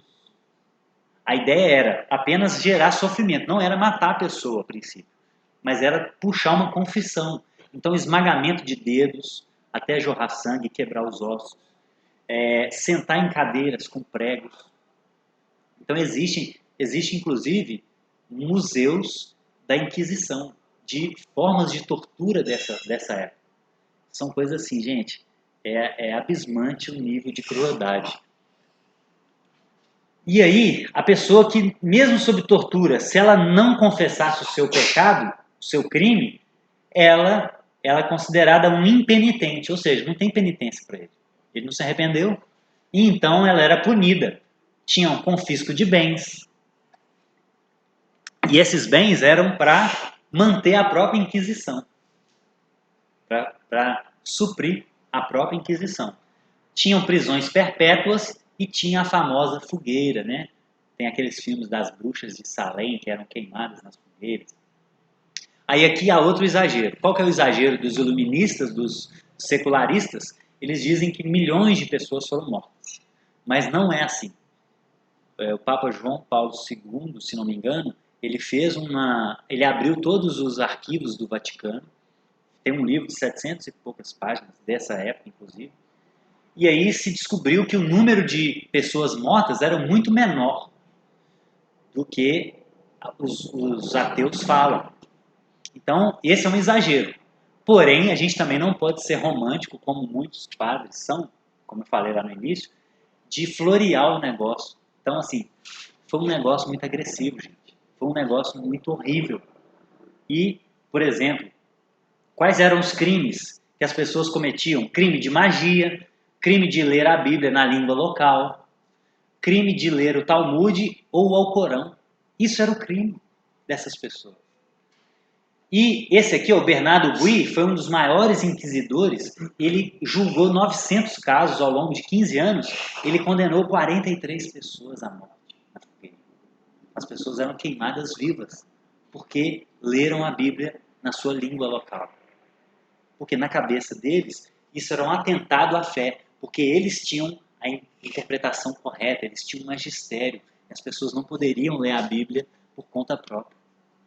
Esse era o crime delas. Na França, os cátaros, né, aquele movimento de revolta, foram os principais alvos da Inquisição. Na América, os índios e os judeus foram os principais alvos da Inquisição. No Brasil, os protestantes e os africanos, por causa das suas religiões, né, pagãs, foram os principais alvos. Então, olha que interessante. A forma de evangelização era muito pela força.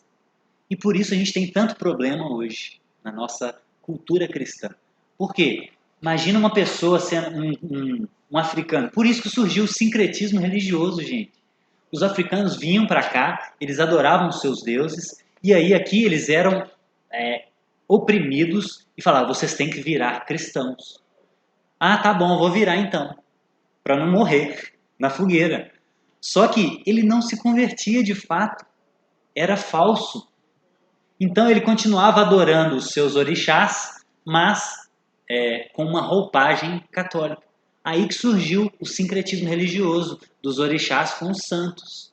Então quando eles se ajoelhavam diante de um santo, eles imaginavam que era o orixá tal. Por isso que quando você vai num centro de Umbanda, ou nessas lojas que vendem imagens, existem as legações de uma imagem de um santo tal com um orixá tal. Por quê? Por causa desse período. Foi esse sincretismo. Foi a forma que eles encontraram de falar que era cristão, mas no coração eles continuavam cultuando os seus deuses.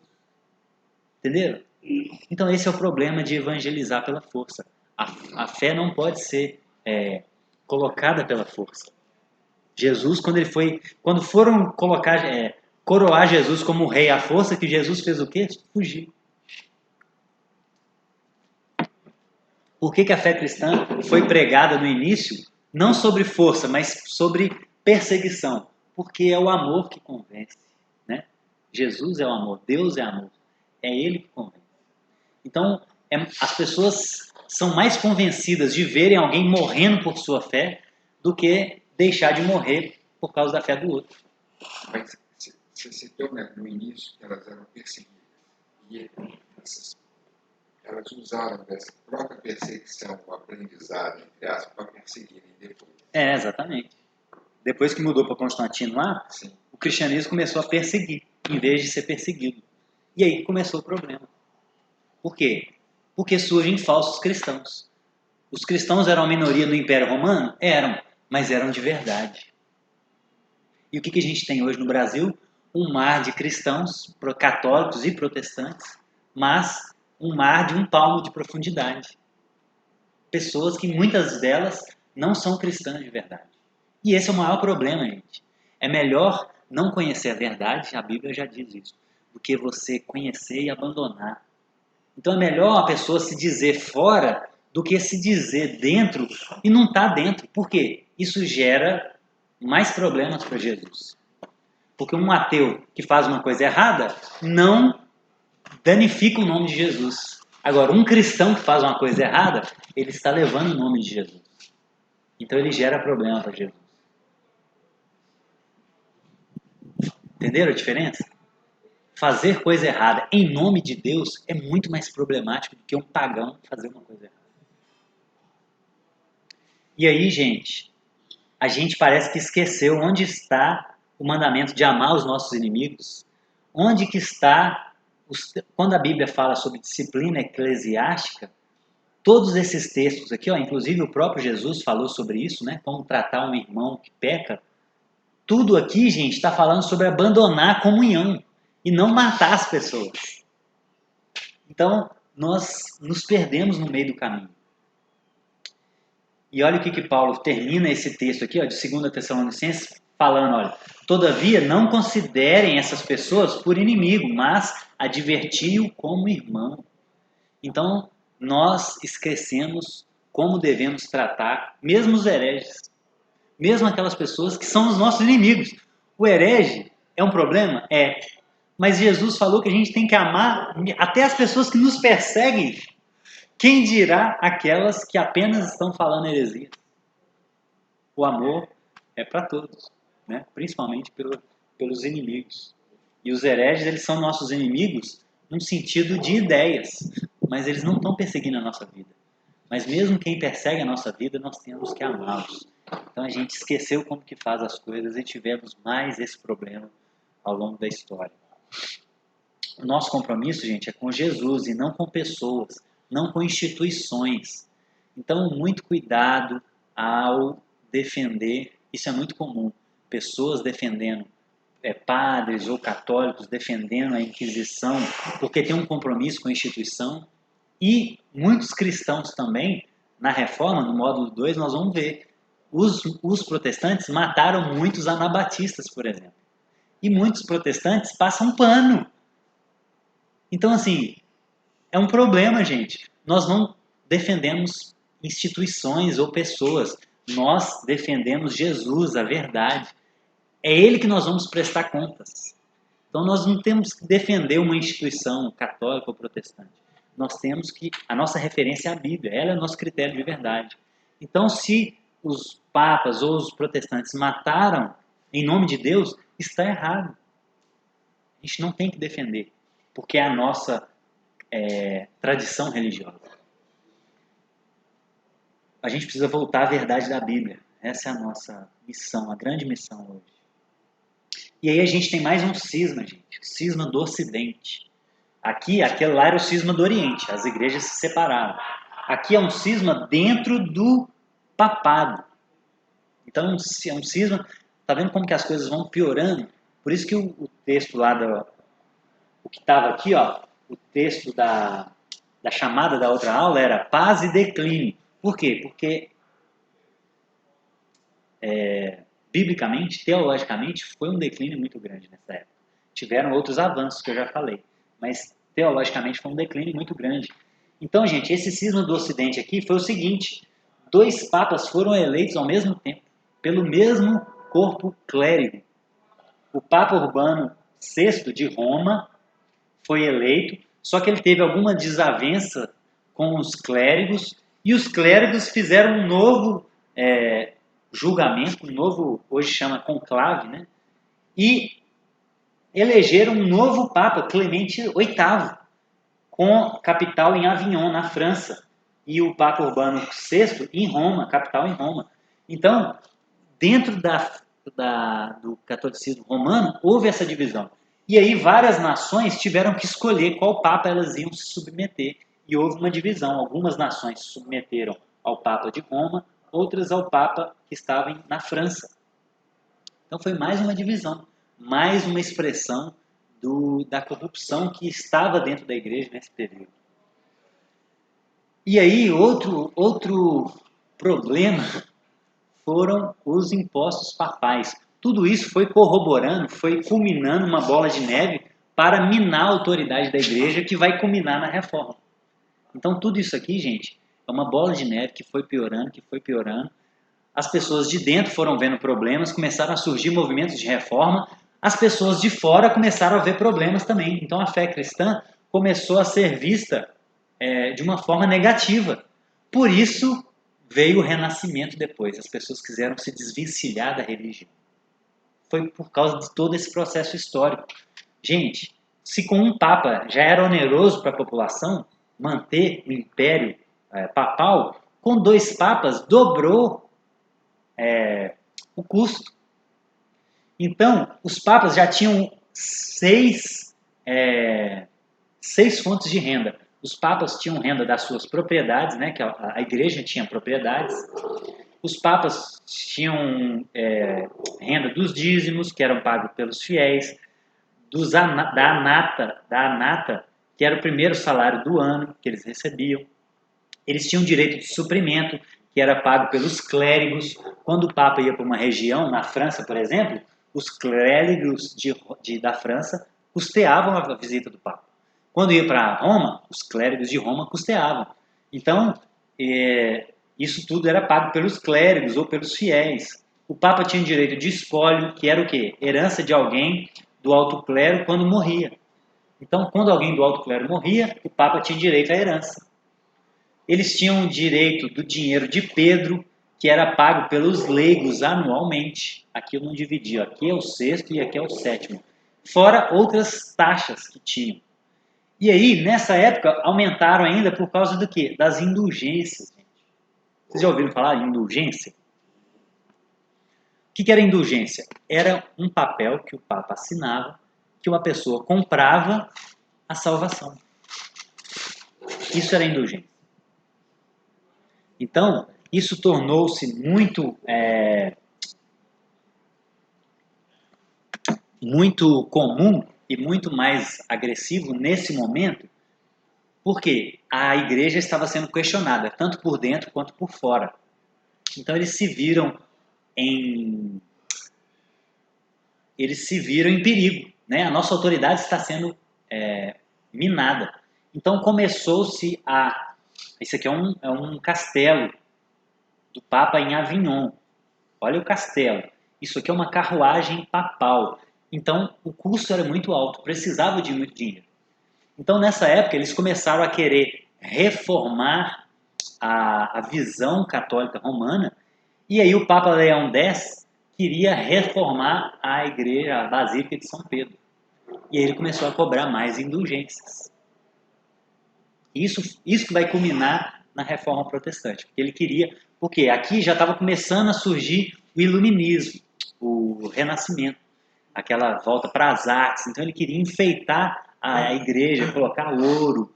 Então ele começa a cobrar mais indulgências para reformar a Basílica de São Pedro. E aqui outra expressão do declínio do poder papal, né, além dos desvios doutrinários e morais que a gente viu, foi o surgimento das nações-estado, gente. Surgem as nações-estado. O que é isso?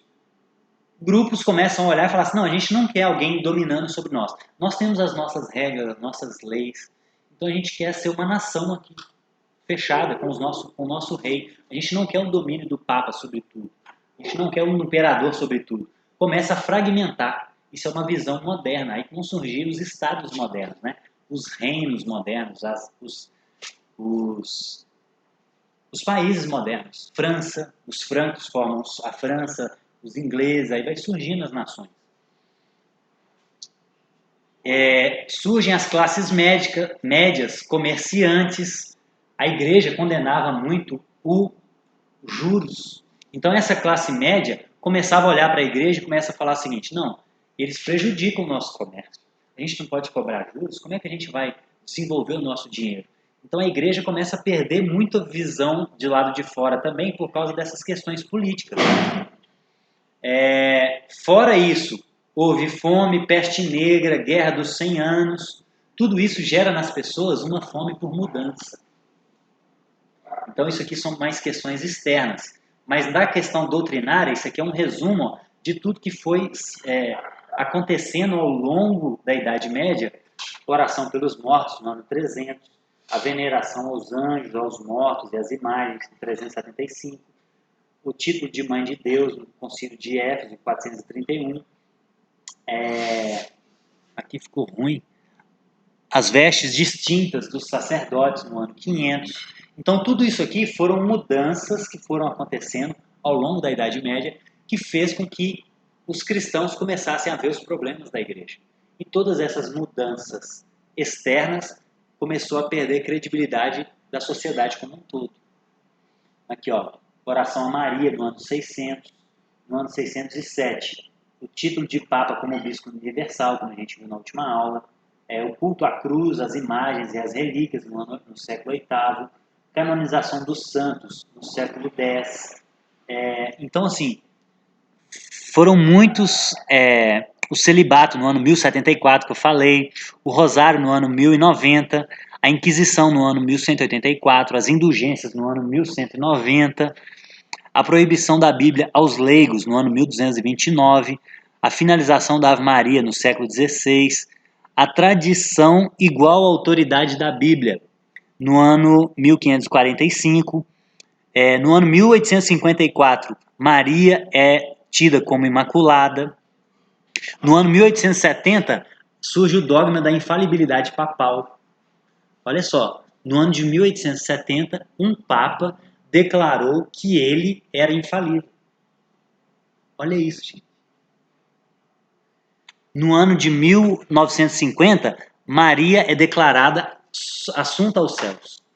Então, na doutrina católica, Maria subiu aos céus. E quando surgiu esse dogma? No ano de 1850. A Bíblia não fala, os pais da igreja não falam. Isso foi sendo construído em 1850, disseram que ela subiu aos céus. Em 1965, surge o título de Maria, Mãe da Igreja. Então, gente, resumindo, para finalizar, todos esses fatores internos, junto com esses fatores externos, gerou uma fome de mudança social, tanto em cristãos quanto em pessoas que não eram cristãs. E aí, a Idade Média finaliza com a tomada dos turcos otomanos quando eles invadem Constantinopla. Aqui acaba o Império Romano do Oriente. Aqui acaba a Idade Média.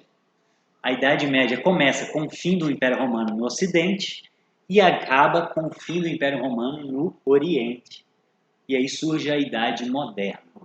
E eu queria finalizar perguntando o seguinte, o que a gente faz com tudo isso? Hoje é a última aula, finalizando essa aula, o que a gente faz com tudo que a gente viu? Toda a história, desde os apóstolos até agora. Eu acho que a questão mais importante é a pergunta, eu sou salvo? Por quê? Porque a gente houve tanta mudança, houve tanta história, aconteceu tanta coisa de lá para cá, que às vezes a gente perde o fio da meada, perde a essência das coisas. Então, algo que você tem que se perguntar, você que está nos acompanhando online, ou você que está ouvindo essa gravação, e nós aqui hoje, precisamos nos perguntar, eu sou salvo? Por quê? A Bíblia diz que quem recebe a Cristo é salvo. Todos quanto o receberam, deu-lhes o direito de se tornarem filhos.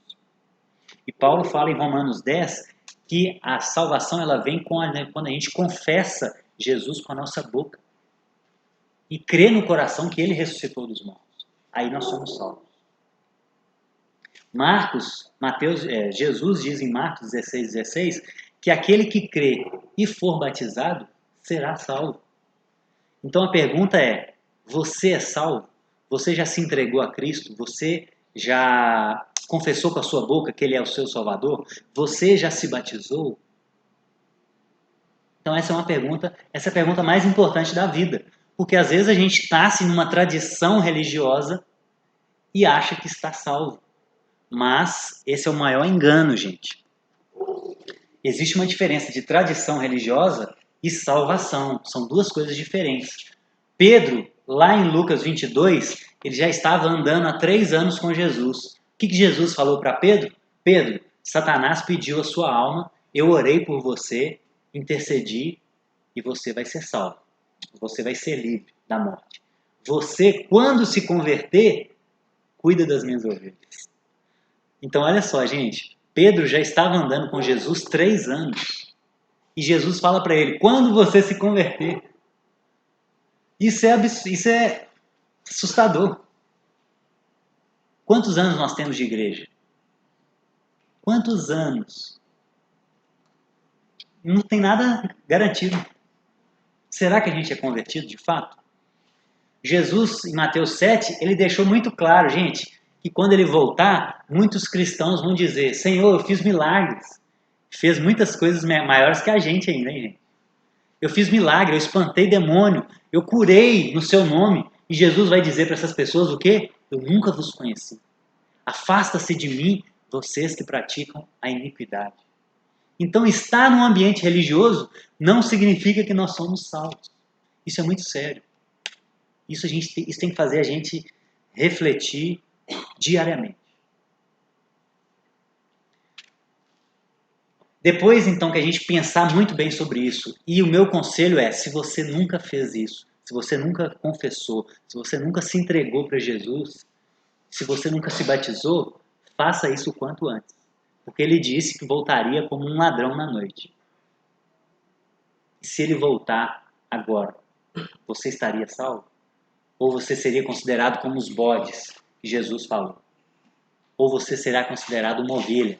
Vinde, benditos do meu Pai, desfrutem do reino que eu preparei para vocês. Então, se você não fez isso, se entregue a Jesus, confesse a Ele, procure uma igreja para congregar. Esse é o próximo ponto. Depois que nós fizermos isso, como escolher uma igreja saudável? Gente, diante de tudo isso que a gente viu, como a gente vai julgar uma igreja saudável?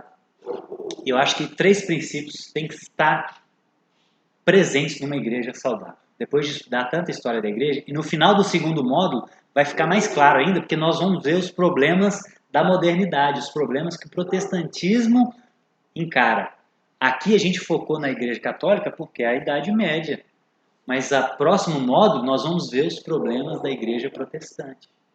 E a gente tem que pensar o seguinte, como escolher uma igreja então? Se eu me entreguei a Cristo e sou salvo agora, como escolher uma igreja? Bom, primeiro princípio é a Bíblia como regra de fé e prática. Porque Jesus diz que Ele é a verdade. Ele é o caminho, Ele é a vida. Ninguém vem ao Pai senão por mim. Então Jesus é exclusivo, gente. Ele é a verdade.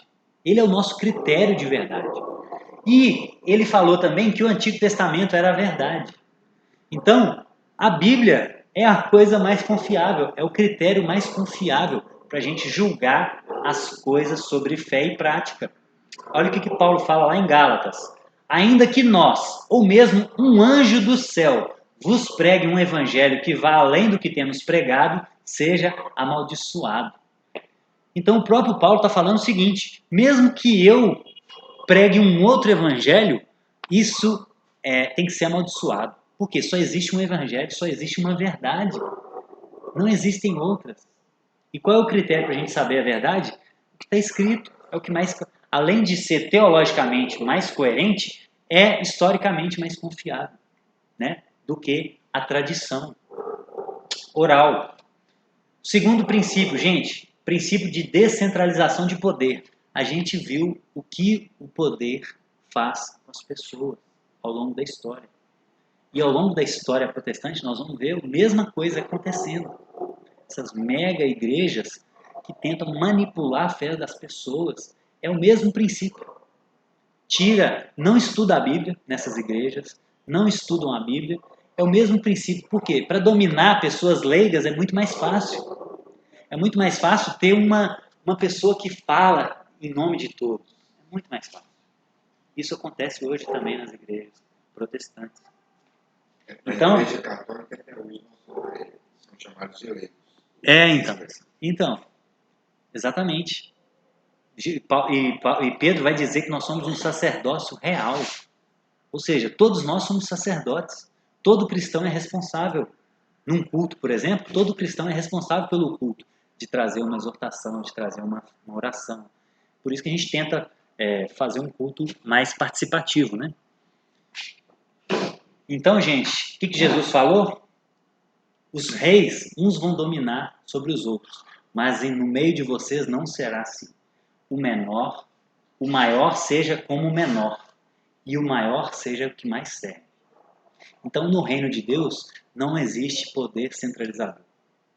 Não existe o pastor e os leigos. Não existe o papa e os leigos. No reino de Deus não pode existir. Porque todos nós somos sacerdotes. Lembra, quando Jesus morre, gente, isso é maravilhoso. Jesus morre, e o que separava o santo dos santos do lugar santíssimo? O lugar santo dos santos? Um véu, não era isso? E quando Jesus morre, o que acontece? O véu se rasga, gente. Então o véu se rasga exatamente para mostrar que agora era uma nova aliança. Antes, com Moisés, vocês precisavam de um intermediário. Agora, o véu se rasgou. Todo mundo tem acesso direto a Deus. Por isso que Paulo vai falar em 1 Timóteo 2,5. Há um só Senhor e um só mediador entre Deus e os homens, a saber, Jesus, homem. Então só existe um mediador. Não existe outros mediadores. Então, descentralização de poder. Isso não existe no reino de Deus. Pedro exorta o povo, os presbíteros, a cuidarem do seu rebanho, não como dominadores. Então, mesmo os líderes, existem líderes na igreja, existe liderança. A questão é a liderança de cabeça para baixo. Quem é o líder é o que mais serve. E não o que domina, o que manda, o que determina. Isso não existe no reino de Deus. Então esse é um princípio importante. E o último, o princípio de santidade. Procure uma igreja que estimule a sua santidade, a sua santificação. A igreja primitiva, ela perseverava no ensino, na comunhão, no partir do pão e nas orações. Esse, inclusive, faz parte do nosso pacto de membresia, né? Esse é um dos nossos princípios como igreja. É isso aqui, ó. Nós estamos aqui para ensinar vocês a Bíblia, ensinar a história, para vocês não serem leigos. Por quê? Porque vocês não devem acreditar no que eu estou falando, só porque eu sou o presbítero da Igreja Pão da Vida. Vocês têm que conferir como os bereanos faziam. E me questionar se eu estiver indo contra a nossa referência de prática e fé, de regra de fé e prática. Então eu não tenho poder sobre vocês. Eu estou aqui para servir vocês. Comunhão, uma igreja que estimula o convívio das pessoas. Partir do pão, né, que nós vamos fazer agora há pouco. E oração, uma igreja que estimula vocês a orar, a estar em comunhão com Deus. Então, gente, use esses princípios para procurar uma igreja sadia. Senão, a gente vai ter mais problemas. Amém? Hoje estendeu um pouquinho, então eu queria finalizar orando.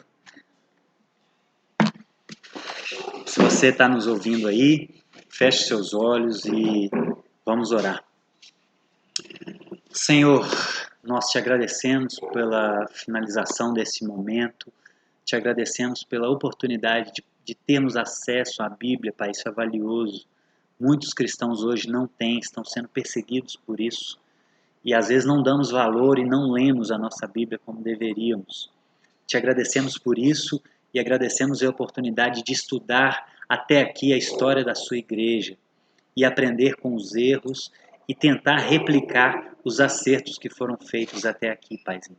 Muito obrigado. Sabemos que o Senhor é soberano sobre a sua igreja e queremos fazer parte da sua igreja, Pai. Então fale aos nossos corações se nós somos apenas religiosos ou se somos filhos de Deus. Por favor, Senhor, revele isso a cada um de nós, para que possamos, se não somos filhos ainda, possamos nos entregar a Ti e entrar para essa família da igreja. E aí sim, ser salvo e começar a nossa vida de santificação, Paizinho. Obrigado por tudo, obrigado pelo sangue de Jesus, obrigado por ter comprado a nossa vida, comprado a igreja pelo seu sangue, e é um orgulho para nós fazer parte dessa igreja. Estamos aqui para edificar a sua igreja, para aprender o que fazer para edificar a sua igreja e preparar pessoas para a sua vinda, Pai. Nos ajuda nessa grande missão, em nome de Jesus. Amém. Gente, Deus abençoe vocês. Até o próximo módulo, em maio, nós vamos falar sobre a igreja da Reforma e a igreja moderna, tá bom? Deus abençoe vocês. Até maio. Fiquem com Deus.